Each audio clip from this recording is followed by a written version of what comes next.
हर महादेव। जय श्री कृष्ण, जय गुरुदेव। आज की ये कहानी उस महान योद्धा की है जिसके होने से, जिसके युद्ध में सम्मिलित होने की मात्र आशंका से स्वयं भगवान श्री कृष्ण चिंता में पड़ गए थे। स्वयं परम पुरुष पुरुषोत्तम विचलित हो उठे थे, क्योंकि उसके पास ऐसी शक्तियाँ थी जिससे पूरा महाभारत का युद्ध केवल 3 क्षणों में समाप्त हो सकता था।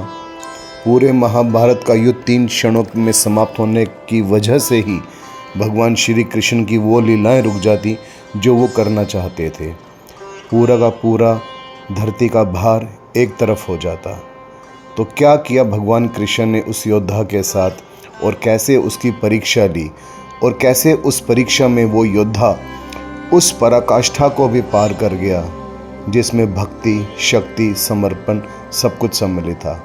आइए आरंभ करते हैं उस महान योद्धा के बारे में, उस महान योद्धा की कहानी जिसे हम आज के समय में श्री खाटू श्याम बाबा के नाम से जानते हैं।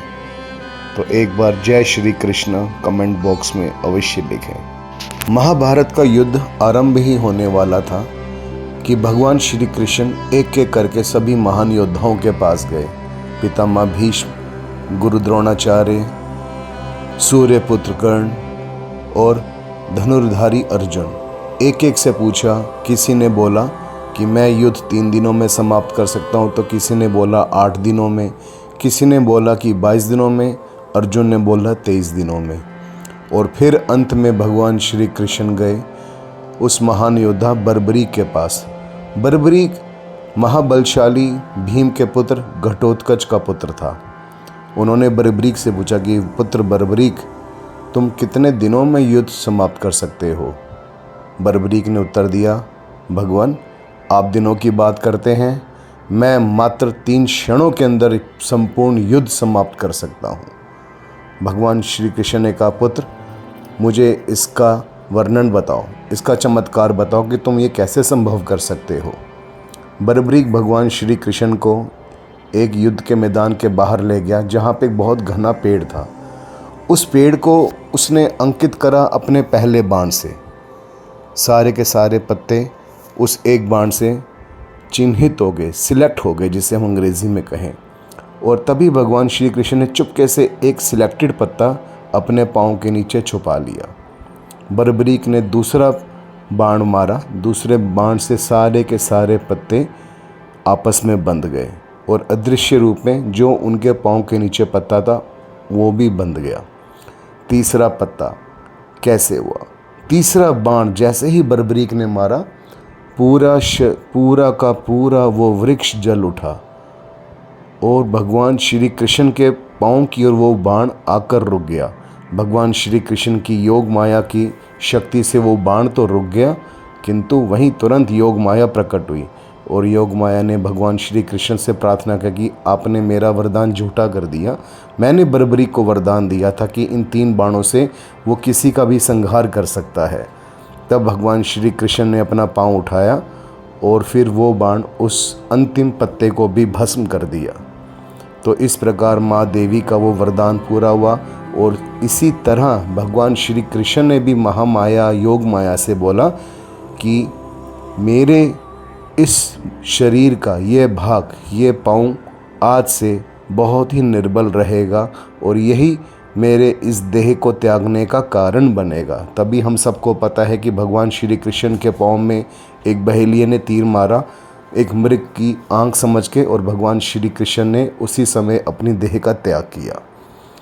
तो ये सब देखकर भगवान श्री कृष्ण बहुत विचलित हो उठे। उन्होंने कहा, यदि बर्बरीक को मौका मिलेगा तो वो अवश्य 3 क्षणों के अंदर पूरा युद्ध समाप्त कर सकता है, और जिससे इस सृष्टि का संतुलन बिगड़ जाएगा।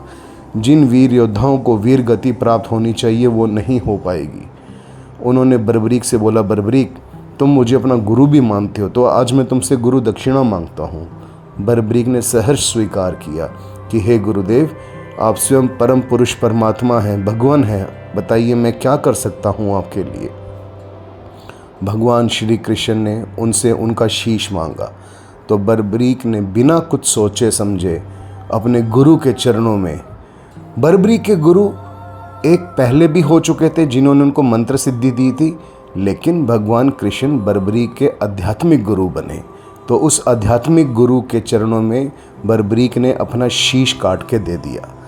तब भगवान श्री कृष्ण ने आशीर्वाद दिया कि हे बर्बरीक, इस संपूर्ण महाभारत का युद्ध तुम इन आँखों से देख पाओगे। और बर्बरीक के शीश को निकट की एक पहाड़ी पर रख दिया। महाभारत का युद्ध समाप्त हुआ। पांचों पांडव भगवान श्री कृष्ण के साथ उस पहाड़ी के पास गए और महाराज युधिष्ठिर ने पूछा, हे बर्बरीक महात्मा, आप बताएं कि इस युद्ध में सर्वश्रेष्ठ योद्धा कौन था। अर्जुन और भीम मंद ही मंद मुस्कुराने लगे। उन्हें लग रहा था कि वही सर्वश्रेष्ठ योद्धा हैं और उन्हीं के कारण यह महाभारत का युद्ध वो जीत पाए। तब बर्बरीक ने बोला, इस महाभारत के युद्ध के सर्वश्रेष्ठ योद्धा केवल और केवल भगवान श्री कृष्ण। जहाँ देखो भगवान श्री कृष्ण, ना तो कौरव थे ना ही पांडव थे। हर शस्त्र, हर अस्त्र केवल और केवल श्री कृष्ण का सुदर्शन का ही रूप ले रखा था। केवल और केवल श्री कृष्ण ही नज़र आए। हर जगह उसको कृष्ण ही कृष्ण नज़र आए।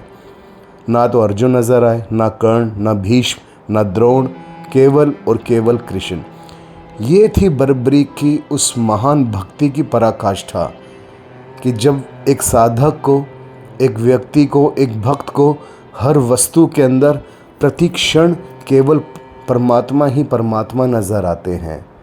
उन्होंने बोला, शरीर मात्र अर्जुन का था, भीम का था, लेकिन अंदर चेतना, संकल्प उस परमात्मा कृष्ण का था कि तभी अर्जुन के बाण शत्रु सेना पर संहार कर रहे थे। अन्यथा किसी के अंदर इतनी हिम्मत नहीं कि इस शत्रु सेना का, जिसके सेनापति स्वयं गंगापुत्र भीष्म हो। और उसी प्रकार भीष्म के अंदर भी वही कृष्ण थे जो पांडव की सेना का संहार कर रहे थे। योग में जब व्यक्ति हर वस्तु के अंदर, हर भाव के अंदर ब्रह्म को देखता है, उसको ब्रह्मार्पणम कहा जाता है। और इसका मंत्र आता है, ब्रह्मार्पणम ब्रह्महवीर ब्रह्माग्नो ब्रह्मणाहुतम ब्रह्मेव तेन गंतव्यम ब्रह्म कर्म समाधिना। अर्थात करने वाला ब्रह्म, कराने वाला ब्रह्म, और जिसके ऊपर हो रहा है वो भी ब्रह्म। That means everything is God, everything is ब्रह्म। ब्रह्म के अलावा इस पूरे ब्रह्मांड में और कोई दूसरी वस्तु है ही नहीं। इसीलिए उस परमात्मा को वासुदेव भी कहा जाता है, जिस एक ऐसी शक्ति जो प्रत्येक कण कण में वास करती है, तभी वो वासुदेव कहलाती है, तभी वो साईं कहलाता है। साईं अर्थात एक ऐसी शक्ति जो सदा सर्वत्र विद्यमान है, वही परम शिव है, वही परम तत्व है। तो ऐसे इस महान योद्धा को बर्बरीक के बाद श्री खाटू श्याम का आशीर्वाद मिला। उनको खाटू श्याम की उपाधि मिली, उनको नाम मिला भगवान कृष्ण का। भगवान कृष्ण ने वरदान दिया कि आज के बाद लोग तुम्हें बर्बरीक नहीं, खाटू श्याम के नाम से जानेंगे और मैं तुम्हें अपनी संपूर्ण शक्तियाँ प्रदान करता हूँ। तभी खाटू श्याम जी का जो प्रतीक है वो 3 बाण हैं।